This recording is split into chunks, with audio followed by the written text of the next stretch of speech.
Okay, this is part 3. Okay, I'll be doing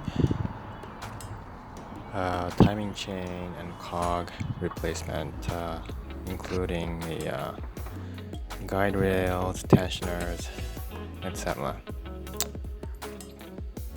Okay, so I'm taking off all the cogs for the camshaft. So you don't wanna rotate anything, so you're gonna have to hang on to the camshaft at its neck, and quite easy. All those cogs and BBT actuators are all keyed, so you can't go wrong. It only fits on one position, so it's good. And now I'm just doing the main chain with a new one, and they can be quite snug, so you don't want to rotate anything while the chain's off, but you'd probably have to wiggle the camshaft or the crankshaft a little bit to give a slack in order for all the teeth to line up and install.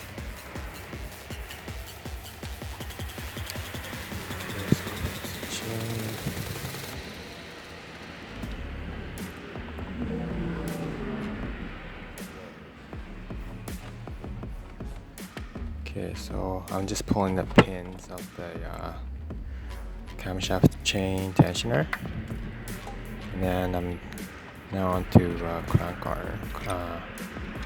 cog. It's a little tight, so I'm wiggling the cog at the camshaft on the driver's side a little bit.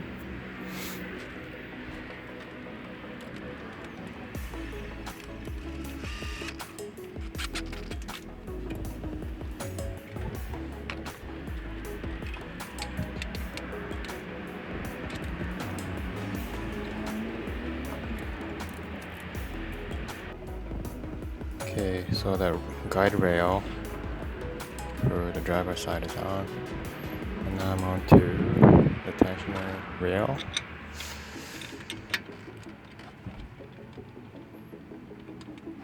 And then mounting the tensioner. So this can be a little snug, so I again needed to adjust the chain a little bit by wiggling the camshaft a little bit. So you want to make sure to fasten all the bolts with a finger tight only first. Okay, and that's good. And then I'm pulling the tension up now. So this is all set now. You want to make sure all the timing marks lined up and everything. So every 2 revolutions at the crankshaft, it would all come to timing marks gonna line up every 2 revolutions of the crankshaft. So this is the passenger side, exhaust cam, and then intake right there, and then this is the driver side, intake and exhaust. And then this is the crankshaft. So the keyway needs to line up with the dot and the keyway, and then there's a timing mark on the side.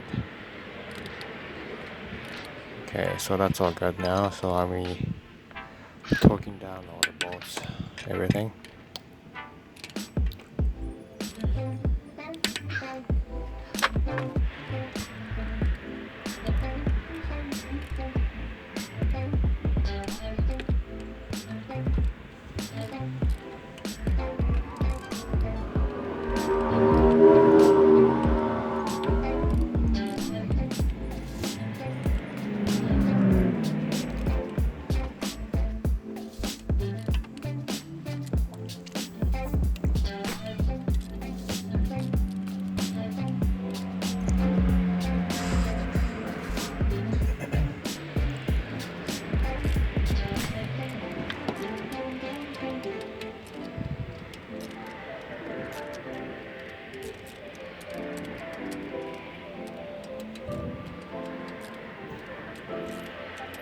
So after this is all done, next step is to seal the timing cover. So with the timing cover, like, one thing you really have to pay attention to is on the passenger side, and not from the exhaust cam area. So the motor oil is pooling at the top, and then unless you really clean them, wipe them clean, motor oil always just keeps trickling down from the side, which ends up being on the side of the just about where the power steering pump sits. And when you have the oil trickling down while your sealant is still curing, it won't seal well, and you're gonna have a oil leak from the timing cover just behind the power steering pump. So what I do is clean it really well and then stuff a piece of rag until the silicone cures. And it's the timing cover where pink one is where that silicone goes, and then green circle, you don't want any silicone there. And you can see in the red arrow where the oil is trickling down, and the yellow part is where you get the leak. That's a common place. So, and you really want to pay attention to that part, so you don't have to redo all this stuff. Okay, so I just close the timing cover, and then a new water pump with a new gasket and everything. So finger tighten everything, squeeze out finger tighten everything until you get a nice squish on of that silicone you just put. And then you want to leave it for at least a couple hours before torquing it down to the specs.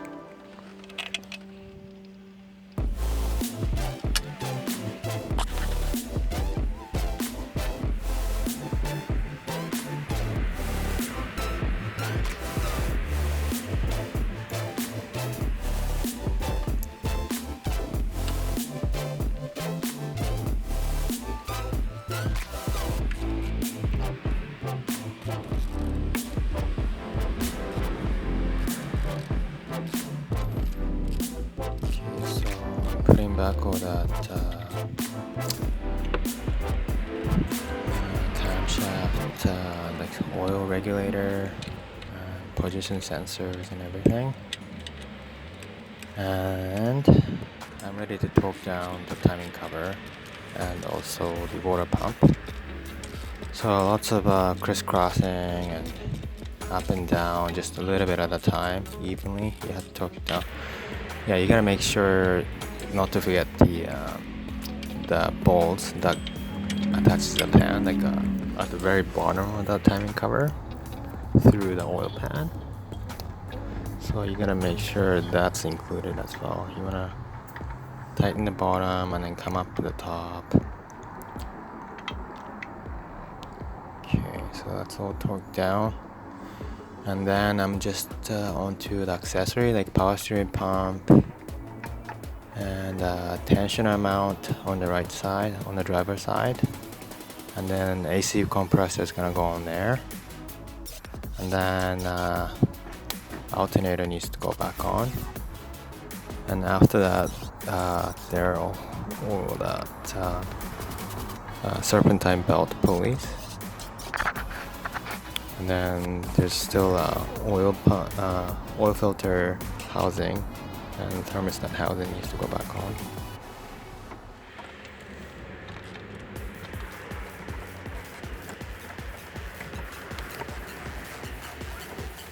Okay, and also there's a bracket for the AC pump that I took off, so I need to put back together again.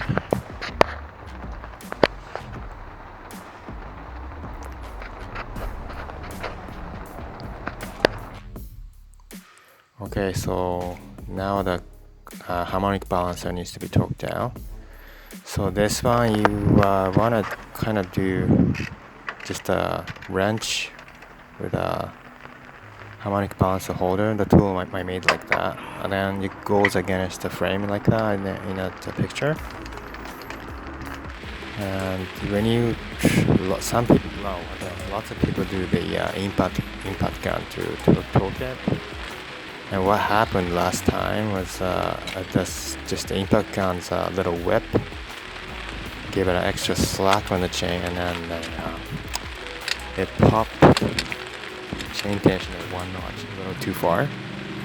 So the chain was set up really tight and ending up making whining, grinding noise after engine starts.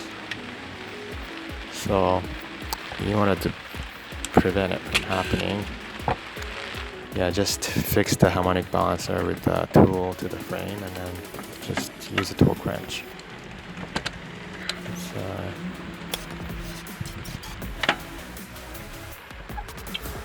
Just mounting the pulley, and now the alternator.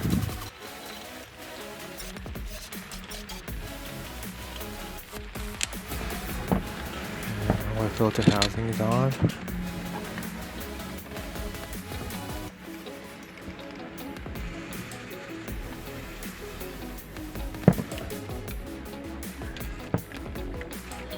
Okay, now the thermostat housing is on.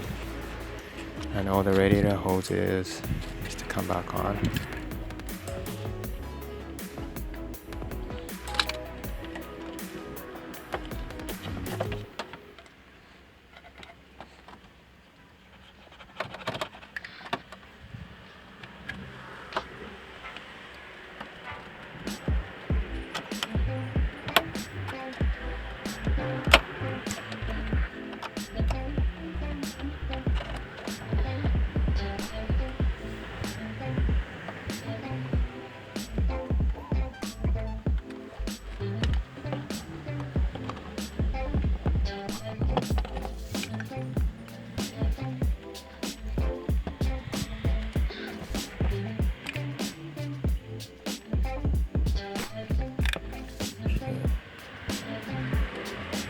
And if you are looking for all the torque specs and everything, whatnot, I have a link to the factory manual in my Patreon page, so you can check that out.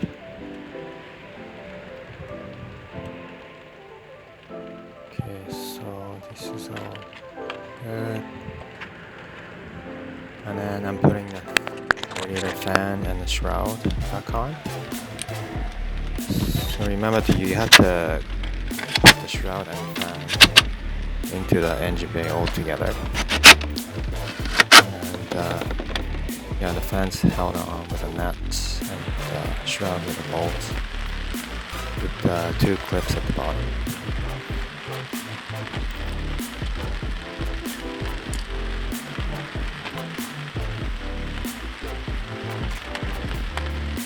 Okay, so this is the end of part 3, and part 4 coming up. Thanks for watching.